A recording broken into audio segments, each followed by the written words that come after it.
Central Bank Governor Dr. Nandalal Weerasinghe raised concerns over Sri Lanka's economic position at a media briefing today. There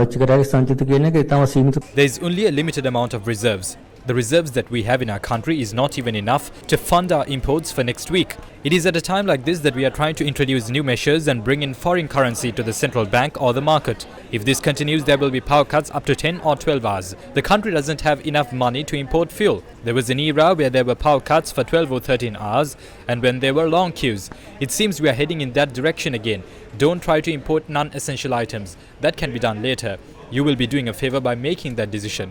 We request the exporters to remit their earnings into the banking system and provide their support to restore the situation in the country. The request we have for expatriate workers is to send money to their families through banks instead of sending them through the black market. The central bank governor said he would step down if political stability is not achieved in the next 2 weeks. We are facing a situation where there is an issue in maintaining law and order. Several unacceptable things have happened. While condemning the unlawful attacks on peaceful protesters, I wish to say that we can't restore economic stability in the country when there are groups that set fire to homes, kill people and take the law into their hands. It's a daunting task. If incidents like this take place when we are trying hard, if there is no law and order and if there is violence, it wouldn't help us in overcoming the crisis. The second point is political stability. If the economy is to be rebuilt, we need political stability. Now we are in an inefficient position without a prime minister and a finance minister, and one in which parliament doesn't do much. There is only an executive president running the country. At a time like this, as an authority tasked with managing the economy, we have a request for the responsible stakeholders, including the 225 elected representatives and the executive president. Their main responsibility is to establish a stable governance structure that can restore stability in the country and a system in which law and order can be maintained in a much better way. The central bank is not in a position to explain how it should be done, but we need a governance structure like this.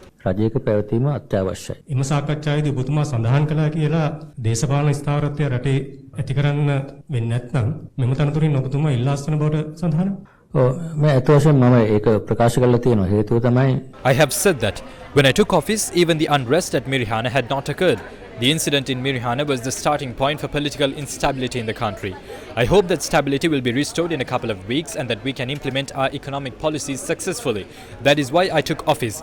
But a month later, this situation has only aggravated. I have informed all political parties that if they don't achieve political stability, no one, including me, will be able to uplift the country in terms of the economy. In a country where law and order is not maintained properly and where there is political instability, it is difficult for any central bank governor to do that. I had said that if there is no solution in a couple of weeks, I won't be able to continue to remain in this position. That is because my presence here will not make a difference. I or anyone in this position or the central bank can't rebuild this country if there is no political stability.